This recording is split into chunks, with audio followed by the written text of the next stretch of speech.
Hello and welcome to our second official episode of the RPGamer experience. I am your host, Phil Willis, aka JC Servant, and I am excited to talk about Child of Light this evening. This is the RP Gamer Experience where we talk about old favorites. When it comes to our role playing games, anyways, we talk about those games that no one else is really talking about right now, from old favorites to new indies and a few things in between. And today we are going to experience the best that Child of Light has to offer. If this is your first time here, welcome to the show. RPG XP is an interactive show when you're watching us live on Twitch, which happens every other Monday at 9:30 Eastern Standard Time. We pushed it back a little bit. As I'm discussing the gaming question, you can feel free to write down your questions, your thoughts, and comments, and anything else right here in the chat, and I will get it squeezed in because that's what I do. I multitask. I'll read it as I go along. That's right, you, the audience, are part of the experience, the RP Gamer experience, right here on Twitch. And if you're watching on YouTube, no worries. Put your comments down there below. Love to read what you have to say. But tonight, we are talking about Child of Light. It's up there somewhere. I'm looking at my ceiling in my room. There's light up there. No, it's Child of Light. It's right there. And yeah, we've been playing this. That was the first full Let's Play that I did here on Twitch, and now I am ready to talk about it. Child of Light was initially released on April 29, 2014, developed by Ubisoft Montreal, published by Ubisoft, and oh boys, oh boys, oh boys, you can get it on just about anything. I took this list from the internet. You can see all the platforms it's on down there. I somehow Vita didn't make it on there, but it is on the Vita because I played it on the Vita. It is everywhere. Price is about 15 bucks on Steam, but a little bit more on the Switch. But right now, if you happen to watch this and you're like, after you watch this, if you're like, I want to pick this up, they got a sale going on the Switch right now. I just looked it up. It's $5. So that is really cool. This is a turn-based JRPG with a Grandia style battle system, and we're going to show it off right here because that's what we do here at the RP Gamer Experience. We don't just tell you our thoughts or our opinions or anything like that. We take you into the game. We do a deep dive. We show you what the experience is like as part of the show. But first, let's talk about what exactly is Child of Light.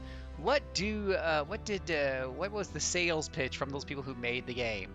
Well, they said, join Aurora on her journey to save her ailing father at a lost kingdom in a magical world of Lemuria.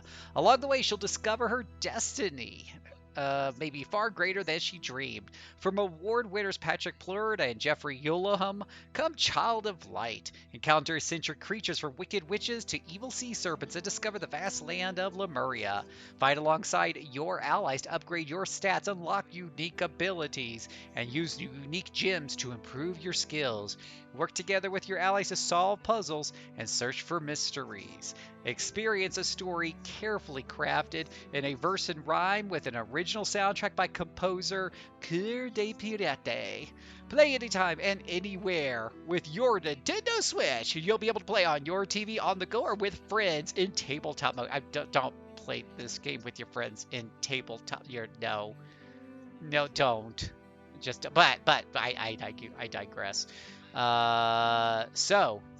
We're gonna jump into Child of Light, and I get this loaded up here, which is really that quick.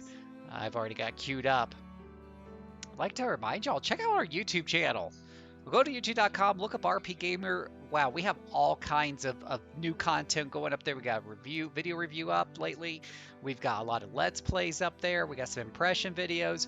We got a whole bunch of stuff. So check that out over at youtube.com/RP Gamer. That's how I pull it up.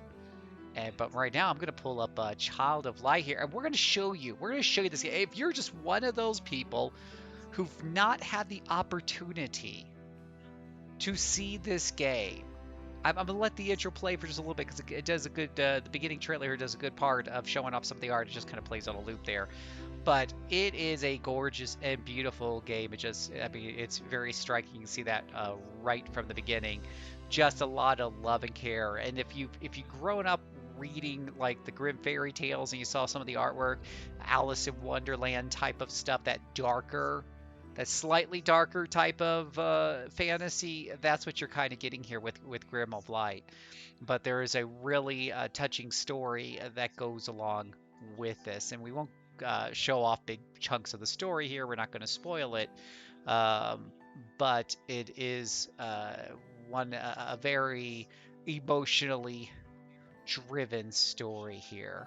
But you can just see the artwork and the animation at play here. This is coming directly from the game. This isn't one of those trailers that shows you one thing and then when you play the game you get something completely different. The girl herself, Aurora, is very beautifully animated. I'm always a sucker for long hair, and I really love it when said long hair is animated this well. It is just done really great. By the way, this is Season 1 Age of the Dragons here at RP Gamer Experience, and of course you just saw a dragon there. Everything ties back into dragons, and it will tie in a little bit faster if I actually activate my Xbox controller there as we get this loaded up here. Okay, so we're just going to show you just some of the gameplay here, and I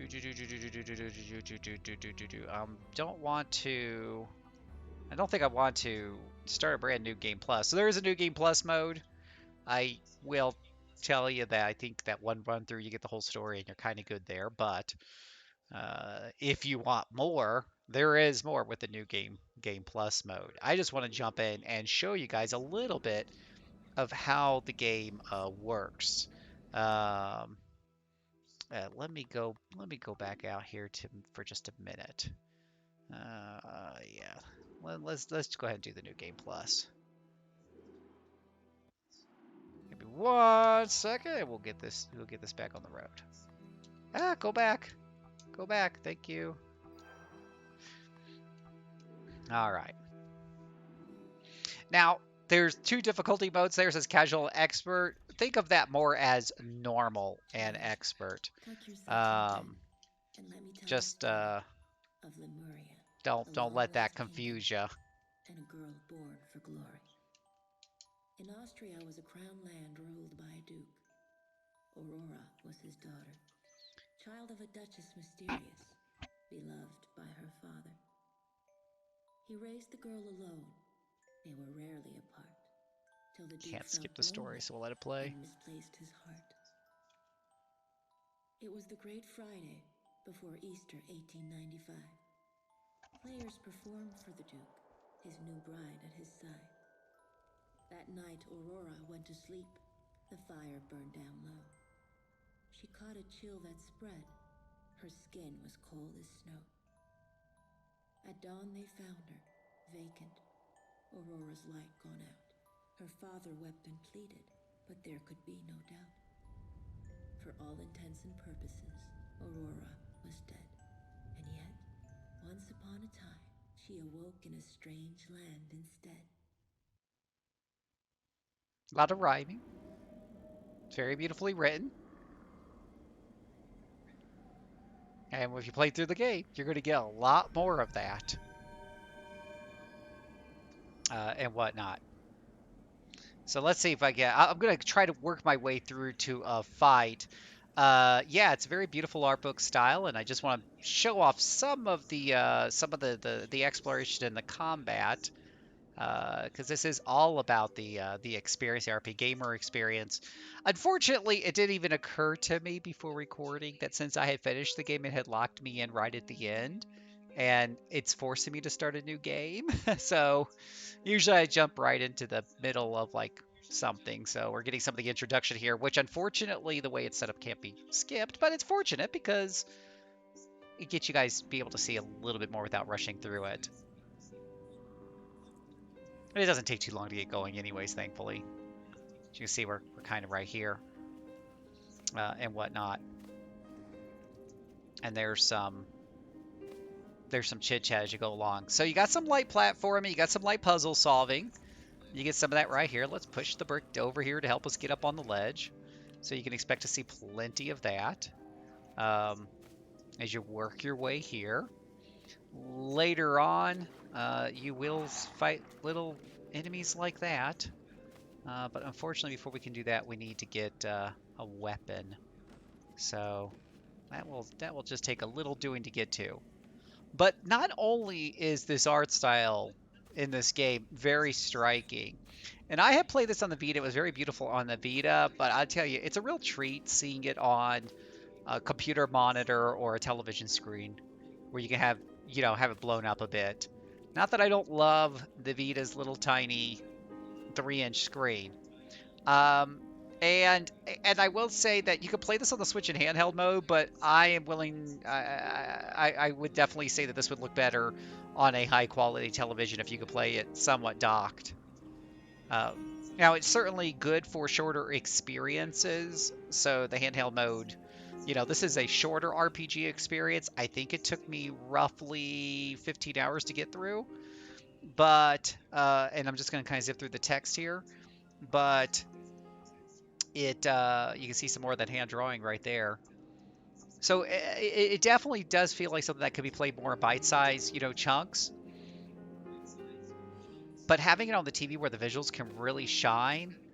I've said this before about games like Muramasa and Odin Sphere, that 2D graphics really aren't dead. And of course, people say, well, of course, there's lots of pixel 2D artwork games, I'm like, no, no, no, no, no. I mean, real beautiful 2D, high definition isn't dead.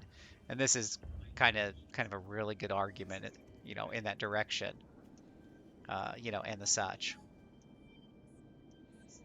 So part of the one of the game mechanics here, and we're kind of introducing these as we play along, is you got this little blue light friend, and he can help you pick up supplies. He helps you a little bit in combat by slowing down enemies when he's on them and he's activated.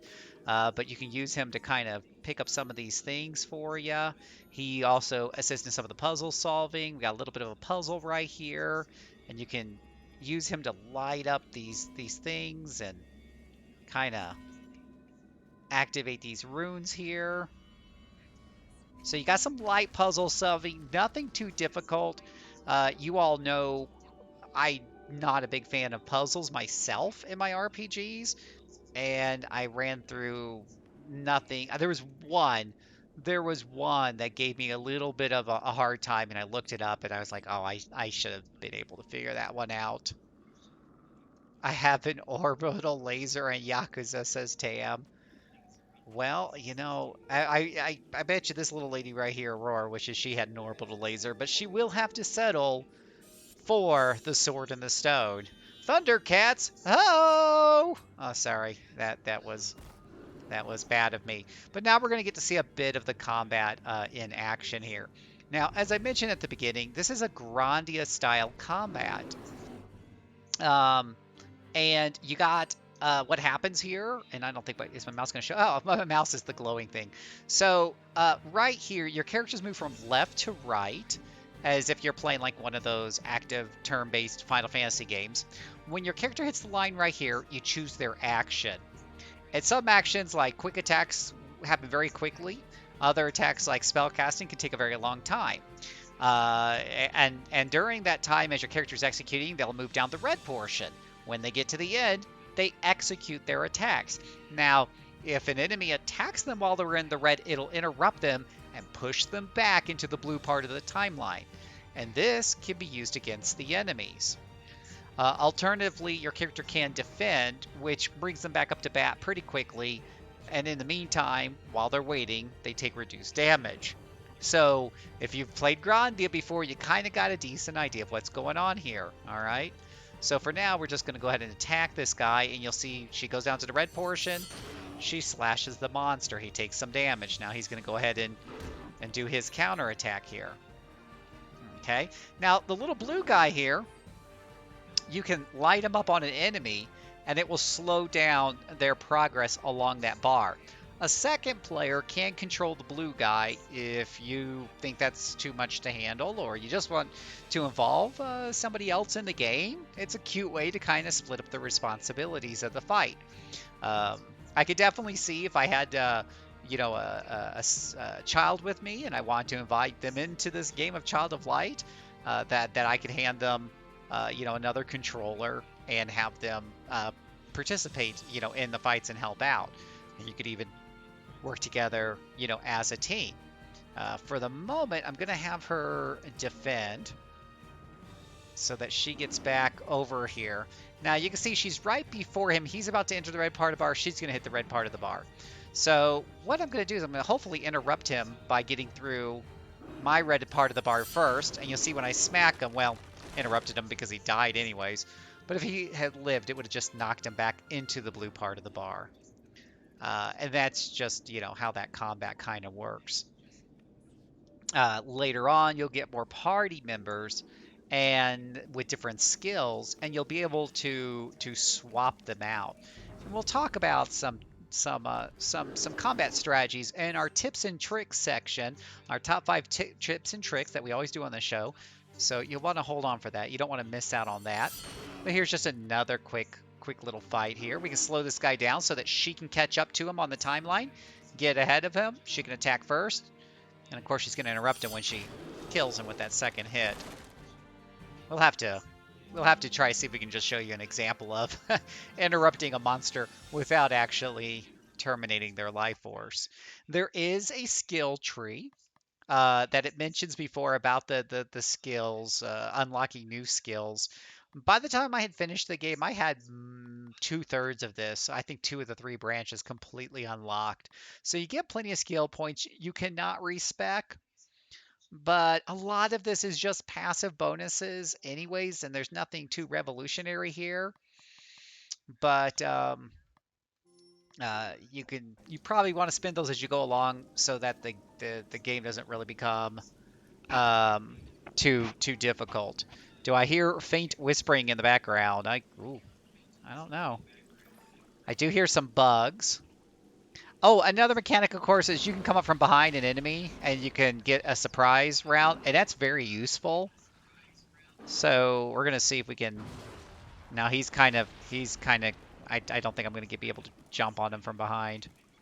Maybe he's turning around for a second. Jump up on there. Whoop! What do you know? So we'll get a surprise attack. All right, so I'm just gonna waste my turn here because I want to want to show you guys what it's like to really kind of interrupt this guy without him actually dying. We'll slow him down so I get right back in front. There we go. Now hopefully I hit him when he hits that red right there. And what did she do? She killed him in one hit. Oh my gosh, I was trying to show it off and the little lady is just too deadly for her own good. There are treasure chests all over the place, and when you're out on the world map, it'll show you how many treasure chests you've gotten in each area. So if you're one of those explorers who likes to find all of the hidden goodies, you can do that. All right, we've got 2 of these guys now, right? Certainly one of them will survive. Well, not if she's hitting him for 7. But you kind of get the idea. But you can see the animation's really cool. You've got this something from one of those, like I said, one of those Grimm fairy tale books is the best thing I can come up with, or Alice in Wonderland, those kind of like creepy, creatures that go bump in the night. Now, you do have hit points and magic points don't regenerate very quickly automatically. So you're going to want to pick up those flowers with, this is where the second player could help, but you want to pick up those flowers to get these golden orbs, and that will restore your health. Yeah, your health and stuff. Mugalactomancer says, and you also fight lots and lots of spiders, which unfortunately is true. I don't know what is the fascination with spiders in RPGs. I could not tell you, but it does seem to be quite a thing. Quite a thing. There's always spiders in it. Why does it always look, there it is. There it is. You see it, right? It's a spider. So without even trying, we made it to chapter 2. But that's just kind of a little bit of a taste of the game, and hopefully I got enough combat in there to kind of show it off. You will get different skills and stuff, and managing that timeline becomes more important, which again we'll talk about it, in the tips and tricks section, of the game. So that is really cool. Let me put on back on while I talk through some other points. Let's put that back to the main menu because that's just beautiful to watch. I mean, normally I blow up my face, but who wants to see my ugly face when you've got this beautiful artwork over here, you guys, we could be watching instead. It's just so pretty. So pretty. Uh, there's, that's pretty much it, though. The battle system's pretty straightforward. There is also a gem upgrade thing that it mentions. So you'll find these color gems all over the place, and it very much reminds me if you played Diablo 3, where you have red gems, blue gems, whatever, and you can combine them to, like, 3 red gems will make a stronger red gem. 3 of those stronger red gems will make a strongest red gem. And if you put it in your weapon, it'll do extra fire damage. If you put it in your armor, it'll give you fire resistance. That's the gem system it talked about. But really, it's a shorter RPG, and it doesn't have a really deep battle system or a very deep party system. You will pick up different party members that you will be swapping out on the fly during the fight. That we're not going to show off here because of spoilers, but you should find those on your own. But they all have an integral part of the story, and they all have interesting personalities, and they're very memorable. And they also fill particular positions on your team. You'll definitely be in certain encounters where you'll want to swap out with certain party members to take on. Like one of your party members will have spells that can slow down the enemy, so you might want to start with him or her to get a slow spell on them, and then swap out with, let's say, somebody who can do a big fire damage or ice damage or whatever. There is an elemental weakness and system at play here, and you'll need to pay attention to the enemies that you're fighting because it can actually be pretty important. Some enemies are just outright near immune to physical damage and certain types of elemental damage, so you just want to pay a little bit of attention. But aside from that and the Grandia, time bar mechanics there, it doesn't get too much deeper than that as far as the combat. It really is about the experience and more focused on the story and the poetry that's getting you there. So there is that. Now we do have I need to put like a little splash splash screen. That's what I'm gonna do. I am going to make a screen just for the 5 tips of the day. But we have 5 tips. This is my official / 5 tips. The big 5 tips for Child of Light. 5, not 10. 5. 5 tips for Child of Light. Are you guys ready? These are hot tips you won't get anywhere else. Hot tips. 5. The 5 finger tips, like the 5 finger discount. The 5 finger. The 5 finger. Let me put back on the game screen though while I give you the 5 tips. Okay. So the 5 tips. Number 1, defense upgrade is huge for bosses, especially if you're going to dabble with expert mode. So if you look at the tree, when you're picking up your skill upgrades, you notice that there's upgrades for when you defend. It'll deflect greater amounts of damage or reduce the damage better. You want to head over to those parts of the skill tree. Make those a priority for each and every character because you will constantly be in situations where you need to defend because you're just not going to be able to interrupt that enemy fast enough, or he's already been interrupted a couple of times. One of the things that happens when you interrupt an enemy more than once in a row, he gets knocked back less and less on the timeline. So eventually he's going to get a turn. And some of these enemies hit hard, especially if you play on expert mode, which is a great segue to tip number 2.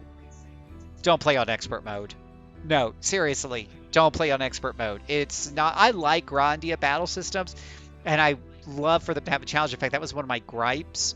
I think when I played, it was either Grandia or 1 or 2. There just wasn't enough challenge in the combat, and I wanted there to be challenge because I wanted to sink my teeth into it. This game didn't their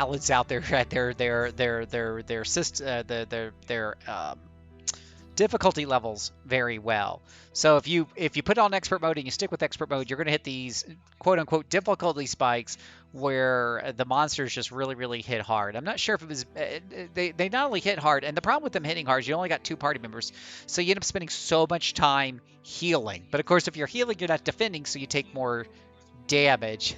Batacade says, get good, JC. Yeah, no, if you watch my live stream, you know how I feel about some of these bosses on expert mode because I try to do expert mode and I would never recommend that. Save yourself the stress, play on normal. And if you really enjoy the game, do a new game plus on expert mode. Where you'll have more skills anyways, and it'll probably be. I almost feel like expert mode probably might have been made for the new game plus. I'm not sure. Tip number 3: take the time to read the story. There's a lot of it's not voice acted. There's a lot of text you got to read. Read it. Don't skim it. Soak in the story. Soak in the experience. Too often, as RP gamers, and I'm very guilty of this, we just skim through stuff and we don't really pay attention to what's being written. And half the time, I'll be honest, the writing doesn't deserve our attention. I can't tell you how many games I play where they have these banal side quests and the most boring setups that don't add anything extra to the world. So I feel like we're trained almost as gamers to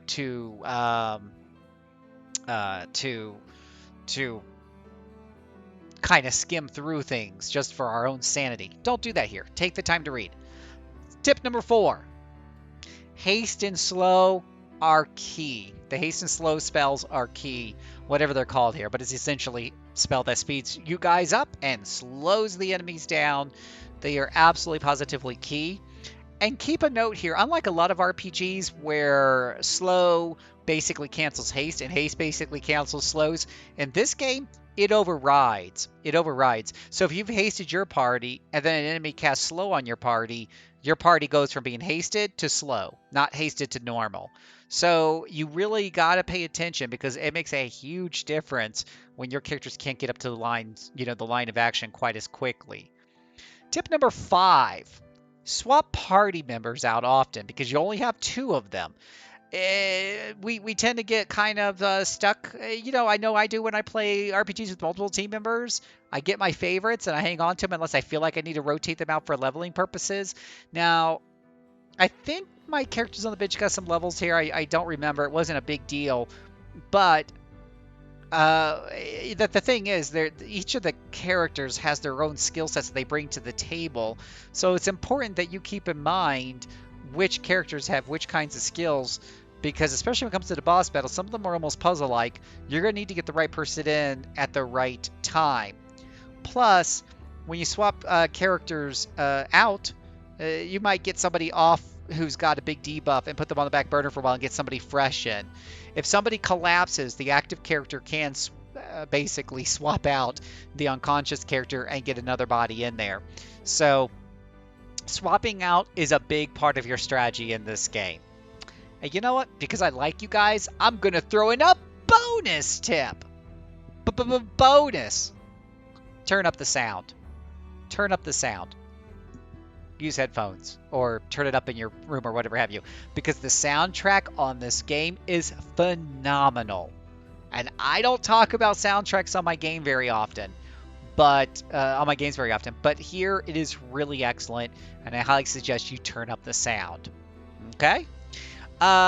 Before we go on to our final segment here, let me just take one brief moment to point out the Season 1 Twitch schedule, which we've tweaked a little bit further here as we continue to and I've got it playing in the background too. I'm just playing it. Oh my gosh, I'm going to get copyright strike. That's okay. I've got this recorded.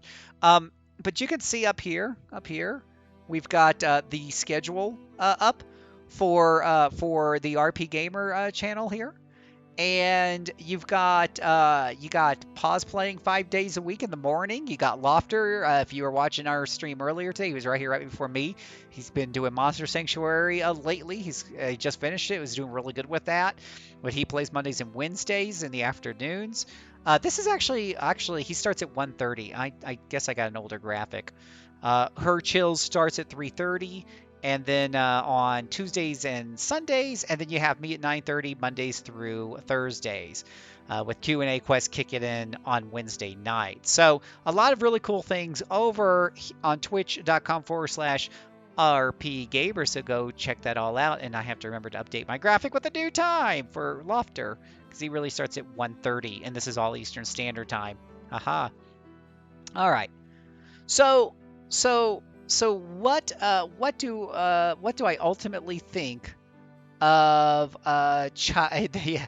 And by the way, yes, Tam brings up a good point. We have a lot of other random streams that are not scheduled. The mighty Tam will pop in the middle of the night and do some third shift streaming. I'll pop in on a Sunday evening sometimes and do an off the record stream.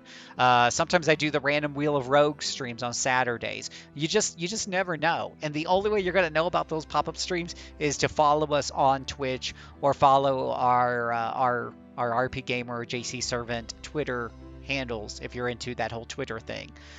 What do we think of? What do I think of Child of Light? Well, let's see here. Got another screen for that too. We already got all the information from before. You know, the I'll tell you what blows me away about this game. As you can see, the style of the game, the artwork, the voice, the voice acting when it kicks in, when she's reading the fairy tale book, just really everything. The beauty of this game. We talk about game being art. This game exemplifies that so well. Does it have some problems? Yeah. I feel like that the difficulty curve was woo, and there was one boss fight in particular that I had when I had to set to expert. I got through most of the game on expert and hit this wall, and I was very unhappy. I will tell you this: the battle system is not something personally. I got through it. I enjoyed it for what it was, but it's not something I want more of. There are other games that do Grandia's battle system better. If you're a big battle freak like I am, I mostly play RPGs for the battles. This is not one of those games. This is one of those RPGs I am recommending for everything else. The battles are fine. They're just not great. The battle system feels a little bit shallow compared to games like the Grandia proper or Star Renegades, which we'll be covering later on in this season. With that being said, the story is so memorable. It's a fairy fantasy tale setting with characters that I cared about. I want to find out what's going to happen with Aurora and her family and her kingdom, and it's a story that'll stick with me for a very long time. It is short, but it's very sweet, and it's just very, very well done. And the final fight was suitably epic, even on I had switched it to casual at that point, which by the way I forgot to mention, you can swap out the difficulty at any time. So hey Peter, top of the evening to you too. So those are my thoughts about the Child of Light. It is definitely an experience, an RP gamer experience that everybody should partake in. Everyone should play this game and have this experience underneath their hat. If you want to call yourself a true RP gamer, Dignity, you have to play this game. Pretty much, yeah. No, I think it really does give you a really great JRPG experience while respecting your time, giving you a complete story in 15 hours. I wish other RPGs sometimes would take a nod to that. You don't have to have a whole bunch of useless filler. You can just tell a good story with a beginning, a middle, and the end with characters that are memorable, and you don't need 95 hours to do it. So, if that kind of brings us to the end here, I'm happy to read any other comments. This is your chance to get in any last minute comments about Child of Life. You played it. If you have any questions or thoughts, if you're on our Twitch channel, feel free to slip those in while you guys are working on that. I'm going to remind everybody, if you hang out after the show tonight, if you're on Twitch, I am working through a full Let's Play of SteamWorld Quest: Hand of Gilgamesh. So after we finish up this recording, I will be segueing into that. I do stream here at RP Gamer Monday through Thursday night doing that Let's Play.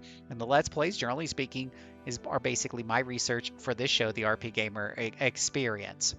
As a reminder, RPGXP or RP Gamer Experience is a production of RPGamer.com, your source for news, reviews, podcasts, videos, and home to the best gaming community on the net. Follow us right here for future shows. Hit us up at YouTube at RPGamer. Join our Discord at rpgamer.com/Discord and join in on conversation. We have a channel set up just for this show. You can come in. You can see we got a full schedule of all the future shows we're doing for the rest of the season.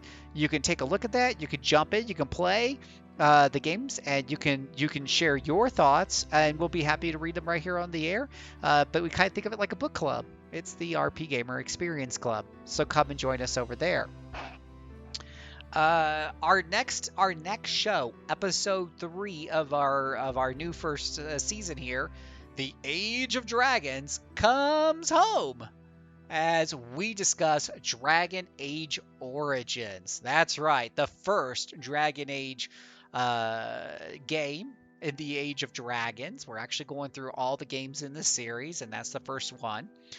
Before we finish up the season, we'll cover Dragon Age Origins, Awakening, Dragon Age 2, and Dragon Age Inquisition, if memory serves correctly. So the very first Dragon Age game, Origins, we will be discussing it inside and out, deep diving, giving you the full experience in 1 hour over right here on recording that February 1st at 9:30 p.m. Eastern Standard Time. And then later on our YouTube. You can always watch all these shows on our YouTube if you just want to binge them all at once. Alrighty. Like I said, hang on if you're on Twitch. We'll be doing some Let's Play right after this.